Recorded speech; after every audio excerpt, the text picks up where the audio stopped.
Welcome and thank you for tuning in. You're listening to the Beyond 50 radio program. I'm Daniel Davis. Healing modalities, ways of being able to stretch your energy and improve your health as well as balance out your immune system to better life.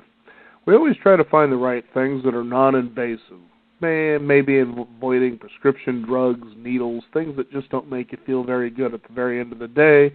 Might be the order of looking for something as more of a natural, non-invasive approach, as I mentioned earlier. Well, on the program today, we're going to be talking about reflexology. We're going to be talking about the health benefits, the differences between massage and acupuncture, and the misunderstanding about the healing modality of reflexology as well. Joining us here on the program today is a board-certified reflexology practitioner in Portland, Oregon, and she is associated as a member of the Oregon Reflexology Network. I'd like to welcome to the Beyond 50 radio program today our guest, Nancy Hines. Nancy, thank you for joining us here on the program today. Oh, thank you for inviting me to come. Now, I remember I was in New Mexico, I think it was, back in the 1980s, and I happened into a store and I noticed they were selling these particular kind of sandals that apparently have these different, rise and fall areas along the area of the foot. And they have this foot schematic that was showing these different organs that were associated with different areas of the foot. And they said, yeah, you put these sandals on and it massages these areas here and it actually helps improve the function of these organs. And I thought, well, that sounds awfully interesting and encouraging, walking around on your feet all day in these sandals. But I kind of started wondering what reflexology actually was and how it all got started. Could you describe that for our listeners? Yes, I'd love to. Reflexology is a body work that involves charts, just like you saw on the sole of that shoe. The charts are mini maps of your entire body. So on the hands and the ears and the feet, these charts have been seen, and by working on the hands, feet, and ears, you can access the hormones, you can access the organs of the body, and also body parts. So, I'm not sure if I had a pair of shoes like that, and I wore them for a while, and after a while I stopped wearing them. So I'm not sure how effective it is when you walk on little bumps on a sole like that, but it is very effective when you go to a reflexologist and let her or him work on maybe an area that is sluggish in your body. Mm-hmm. Now, how long has reflexology been around? Well, modern reflexology, the type that most of us do in America, has really, I call it modern reflexology because it really was pulled together in the early 20th century by a physician named several doctors. One was Dr. William Fitzgerald in about 1917. And then he worked with another doctor, and his name was Joe Shelby Riley. And together they mapped out the hands and the feet. And that's really where modern reflexology. Are you there? Yeah, I'm here. I just got a big buzz in my ear. Anyway, and so that was the beginning of modern reflexology. Okay. Now, what was it in your life that happened that moved you into this direction for healing? Well, all my life I have been in marketing and sales, copywriting, advertising, and it was a successful career, and I was creative, and then I began selling shoes for people who had diabetes and Medicare. There still is something called the shoe bill. And the U.S. government found that if they help people with diabetes get into a good pair of shoes, that it cut down substantially in the number of amputations. So I began working with people who had that disease, and something happened to me when I started taking off their socks and talking to them about health and their feet and just holding their feet. it was kind of profound, actually. Mm-hmm. And so I was living in Seattle, and I went to reflexology school to find out what this was about feet that was so magnetic for me. Mm-hmm. Now, as you began to incorporate this practice and do this with other people, what was the change like for you? Well, when I was in marketing and sales and project management, there was something about that career that it was kind of all about me. Mm-hmm. And when I began to hold people's feet and listen to them talk, life became all about them. And I found that this humble job, which didn't have much glamour and certainly wasn't, wasn't very racy like writing copy, and was all of a sudden profoundly important to me. So it was a shift in me from something to actually understanding what it was like to be of service. Mm-hmm.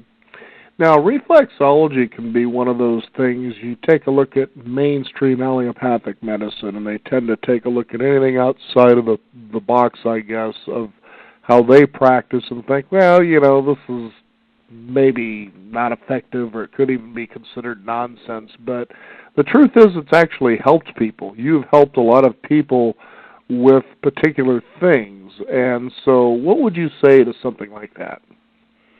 Well, here's what happens when you come to a reflexologist. There is an intake. There is a chance to talk about what's going on with you, where you're not feeling good, how you're not feeling good. It's all part of the initial visit.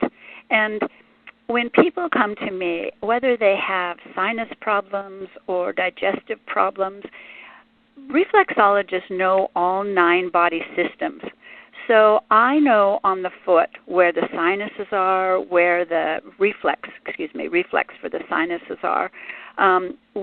If you come, and most of us have back aches, neck aches, I know where the reflex part on the foot, in fact on the back of the toes, is for the neck.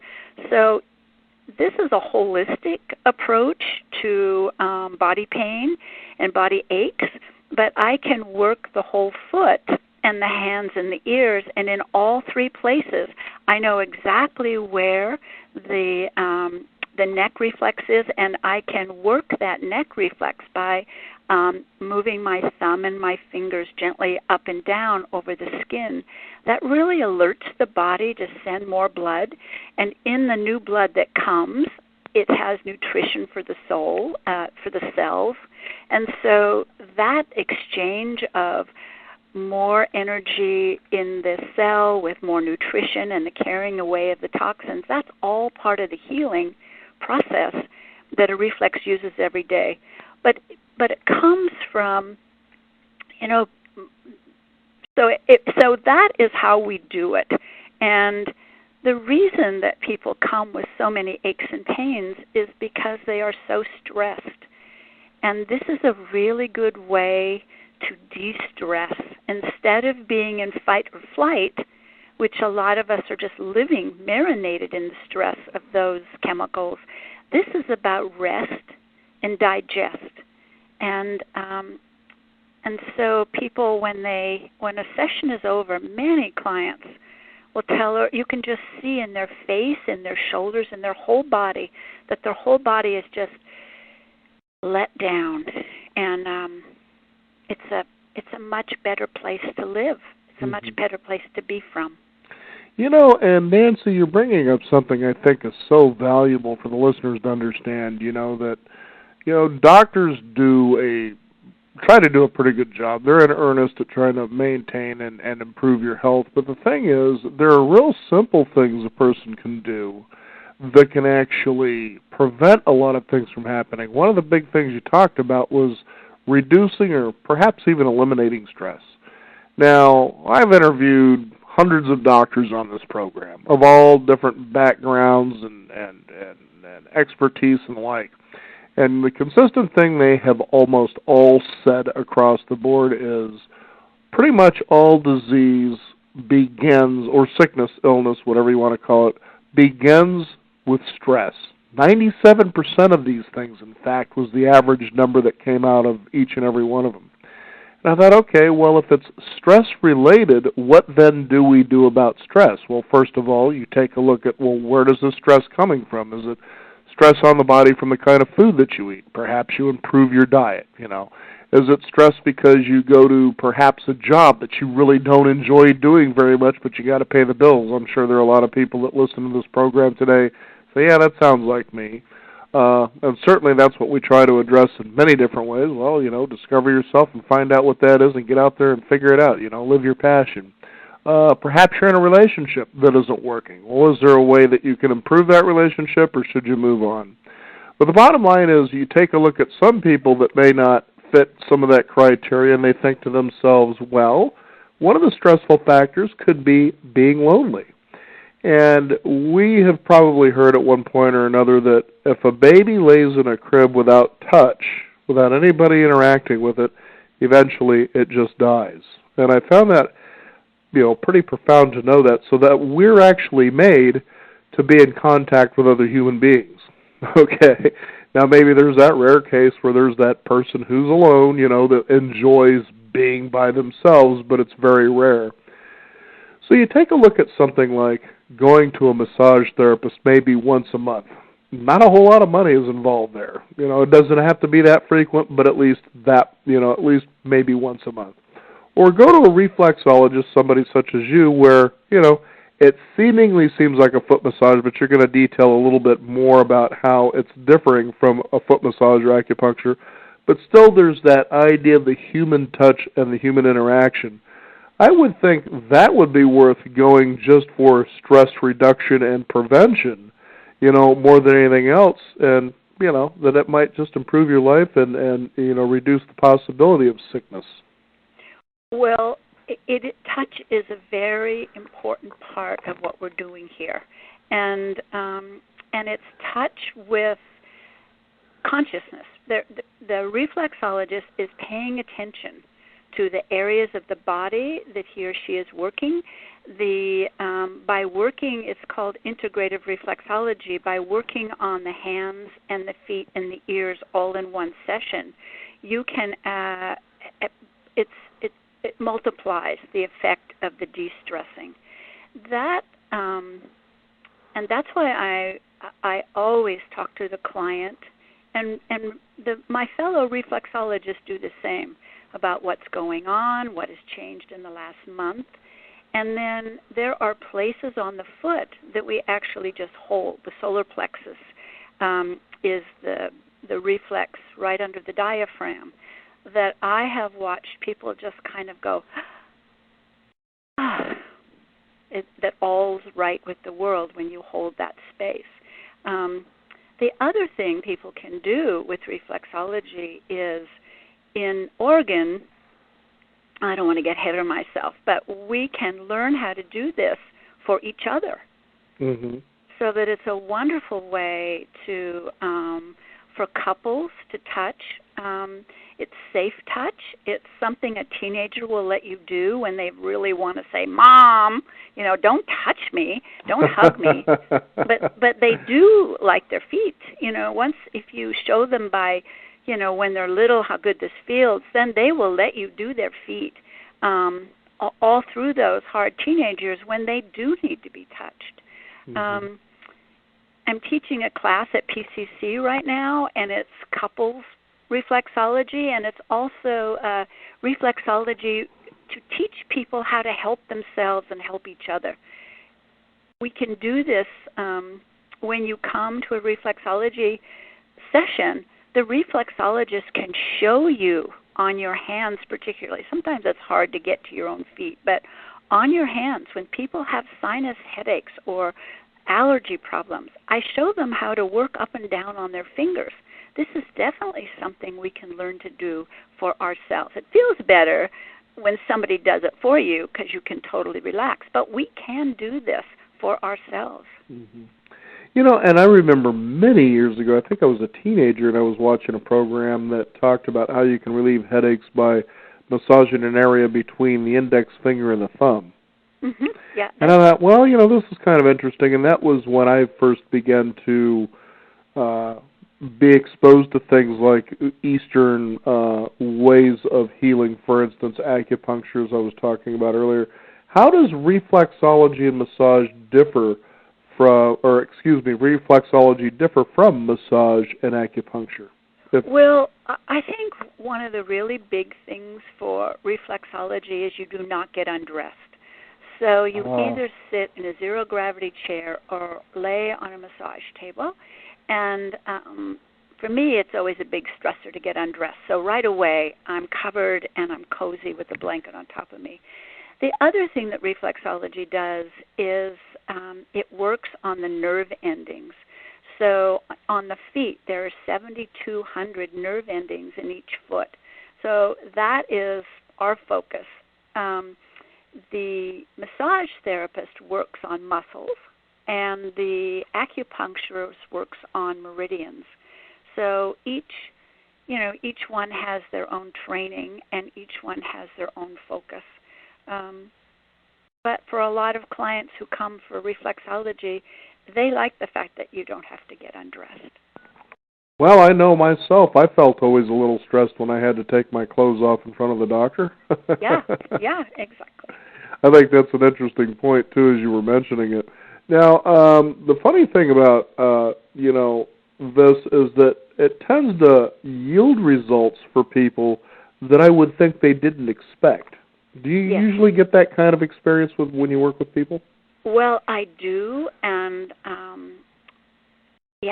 and what I did in preparation for this interview is I actually interviewed the board members of Oregon Reflexology Network and wrote down their stories, because all of us have had miraculous things happen just out of touching, paying attention, and wanting to be of service.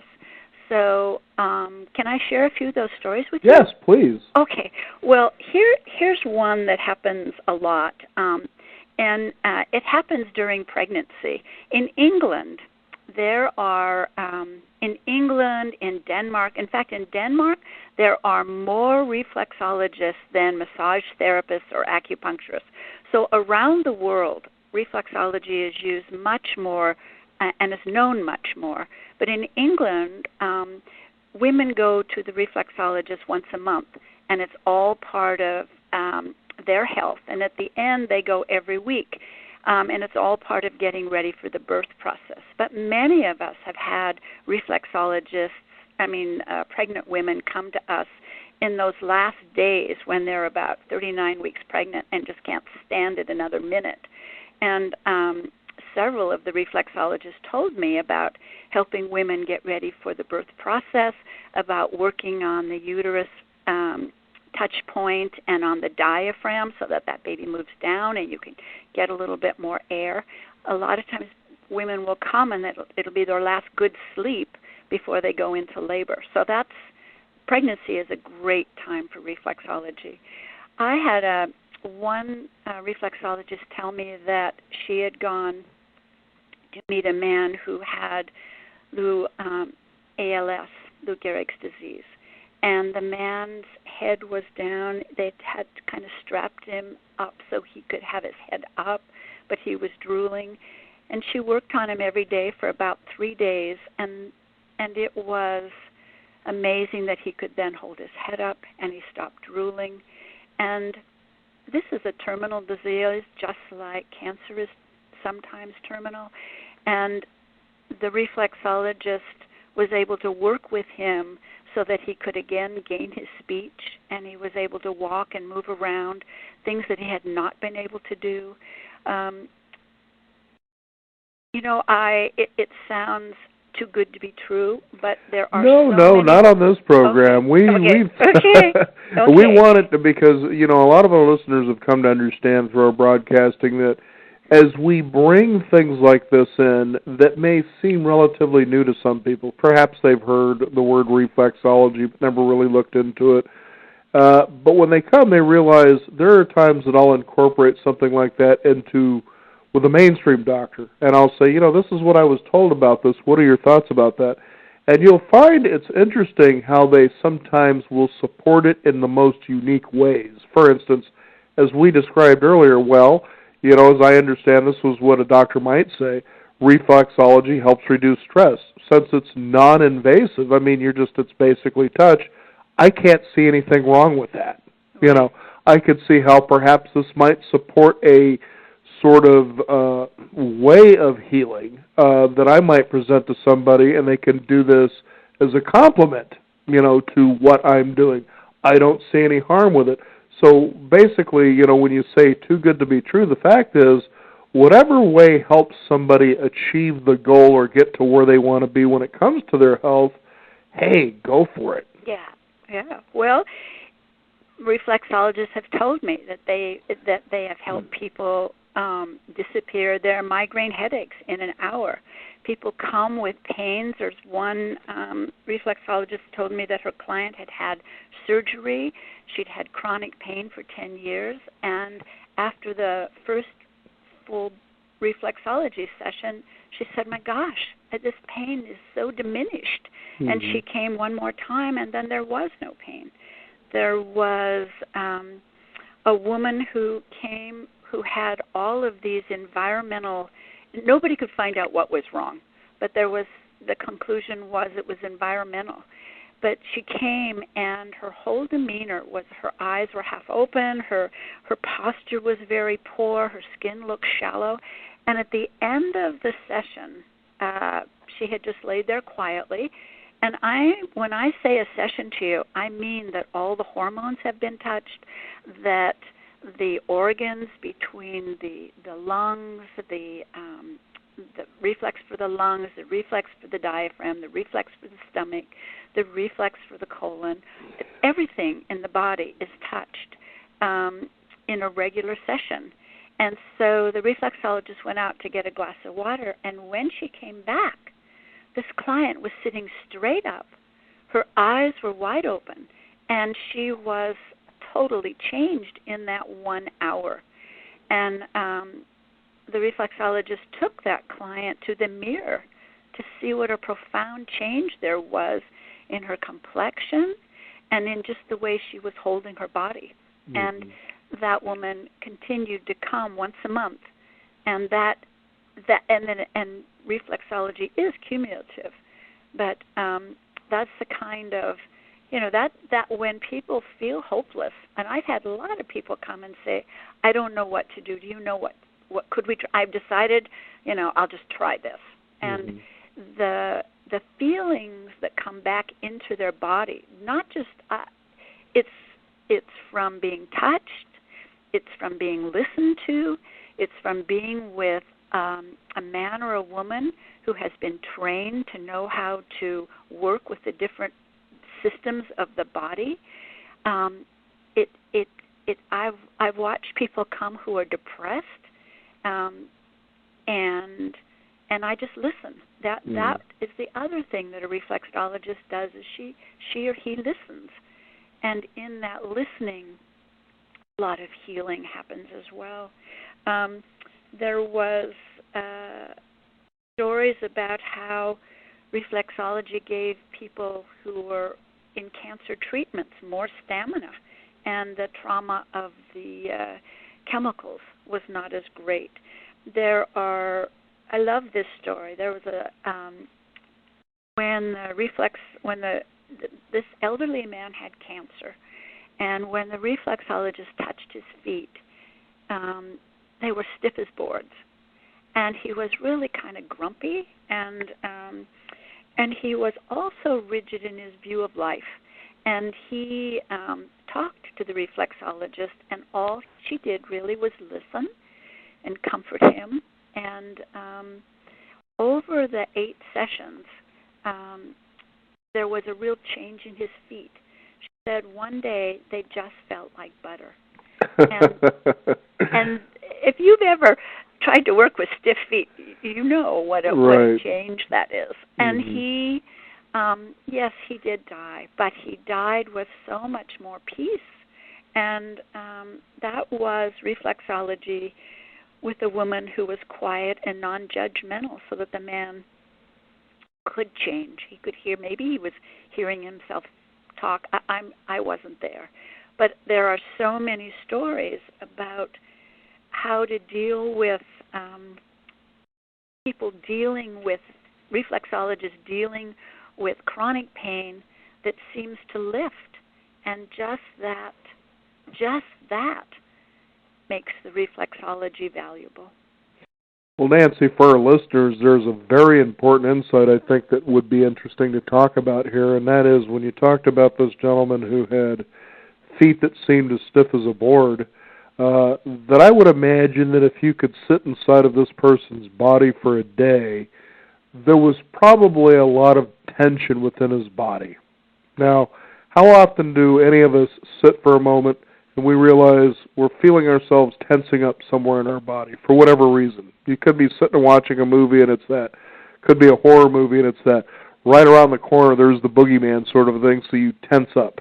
You know what I'm talking about? I do. Okay. Now, here's the thing. When you talked about people love coming into a reflexologist, it sounds like, because the first thing is they get to be heard. You know, and how often, really, do you think through the course of the day are you getting the opportunity to be heard? We live in a world that just bombards us with things that we need to listen to and we need to see and we need to act or react on. It's hard to step outside of your house unless you live in the deep woods where there isn't an advertising message that's creating a sense of anxiety so that you're motivated to buy whatever the sales pitch is. I mean, it's just everywhere. Now people are, you know, they have their cell phones glued to their hands. You know, there are times I like to take public transportation to downtown, and on the bus you could have 100 people. I don't know if it really holds that many, but let's just say out of 100 people, and it's a sure bet that 70 of them at least, or better, have cell phones attached to their hands. They're not connecting to anybody. They're not looking around and enjoying the view and the ride. So you can imagine how much tension a lot of people hold through the course of the day. Now, as you were saying earlier, reflexology is cumulative. In other words, the more you do it, the deeper the effects are. Well, imagine the effects of the same thing when you keep continually holding tension in the body. You know, it must be saying to itself, are you ever going to relax? Put a lid on it, go somewhere to be heard, and dadgummit, get some touch. And get some touch. Well, that is what a reflexologist does. What reflexology does is it turns off that fight or flight mechanism. You know, it was important that we had the fight or flight mechanism because we were either going to be eaten or we were going to eat something. And it was going to happen in about 3 minutes. Right. It wasn't going to go on, but what we have done, our brain thinks we are being chased all day long. It isn't something that turns off and turns off anymore. So when I say rest and digest, you know, one of the nicest things can happen is when somebody lays on my table is that I hear their stomach gurgle, because it's only when we feel safe that our stomach can digest, our body can let down.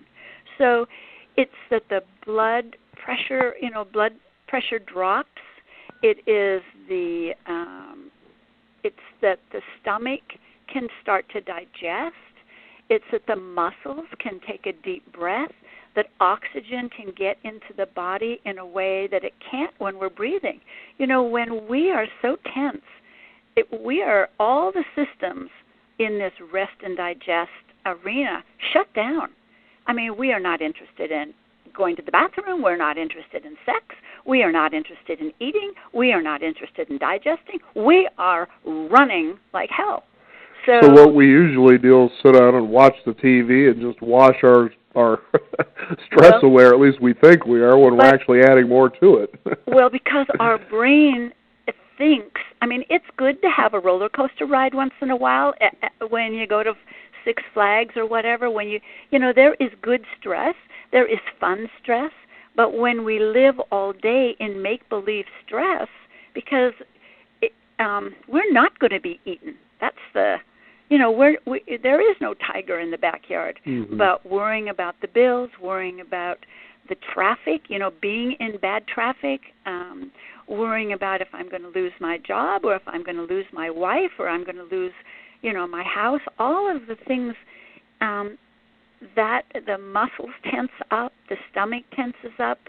We just have no way unless, and I can tell you that if we give ourselves some downtime, if we work with somebody until we can do it for ourselves, we are at least doing it. It's the beginning. It's really the beginning. And I know I have had people come to me for many years, and all of I'm thinking, of these lovely reflexologists on the Oregon Reflexology Board. They also have had clients coming for years, and it's calming. It's just plain calming. It gives your body, some downtime. Mm-hmm. I like how you talk about there was a time that we used to be in fight and flight a lot. And for the listeners out there, I'll recommend a movie to give you perspective on what we're talking about, and that is Quest for Fire. Boy, there's a movie that really showcases exactly what we're talking about there, but we don't live in that world anymore. Right. Well, our mind does, but our body doesn't. But our body has to because of the mind. Mm-hmm. So, it sounds to me, I think this is the big important takeaway for the listeners out there is this. If you're starting to feel a certain way, maybe go see a reflexologist first. Just kind of learn to relax yourself. And if that begins to work, then maybe you don't have to go see the doctor, but if you need to, that's also good as well. But first, just relax yourself, it sounds like. Yeah. You know what you can start with is a deep breath. Sure. Just take a deep breath. I just want to tell you that the Oregon Reflexology Network website has a directory so that if you go to it, you can maybe find a reflexologist in your city. Okay. And could you give out that website? People can find out more? Yes. It's called Oregon Reflexology Network.org. And there's also a contact, little tab that says contact. So if you had more questions, that you could ask us, it's really good if you're going to go to a Can I just say that Oregon is not right now regulating reflexologists. So it is really important that people ask the reflexologist what kind of training they've had. It's key, because if you have been trained in America, then you know to take an intake. You know to ask if they're under doctor's care or if they're on medicine. You have a discussion about what is going on in their body that they're having trouble with. So it is a much more holistic invitation to come and try this modality if you are in communication with the reflexologist. Well, that's a very important point, and I'm so glad that you brought that up because, as you said, when you deal with any particular industry that doesn't have regulation, people are inclined to tell you anything that you think you want to hear so that you'll actually take action to become a customer. That's not what we're talking about here, No. And so going to a reflexology network, I'm certain would have a lot of contacts where you might be able to find one that's in your area, that's certainly certified and has been well-trained, and that's usually the first best step.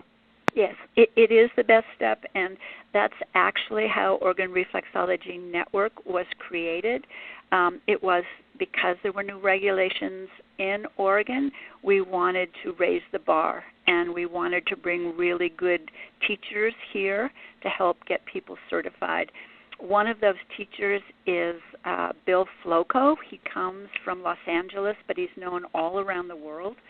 And he has a school in Los Angeles, and he has been very, very kind to come to Oregon and do training here for reflexologists. He has a great book out right now.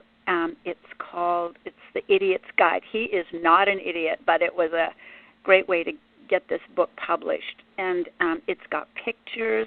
It has diagrams for the hands, feet, and ears. It has pages like if you have different issues going on, how you can help yourself. There's ways that we can help ourselves, and any reflexologist would help you. A reflexologist who's been trained wants to help you so you can take care of yourself and take care of your family. Very encouraging. Nancy, it's been a real pleasure to have you here on the program today, and I'm sure our listeners are going to feel just as encouraged to explore this and find out how it may be able to benefit them. Thanks so much for being on the program today. Thank you so much, Daniel. You make this really easy. Well, that's what happens when you get the opportunity to be heard, isn't it? Yeah. Thank you. We want to thank you, the listeners out there. Explore more by discovering how reflexology can benefit you. I'm Daniel Davis. Thank you for tuning in. You've been listening to the Beyond 50 radio program, and remember, live your day past halfway.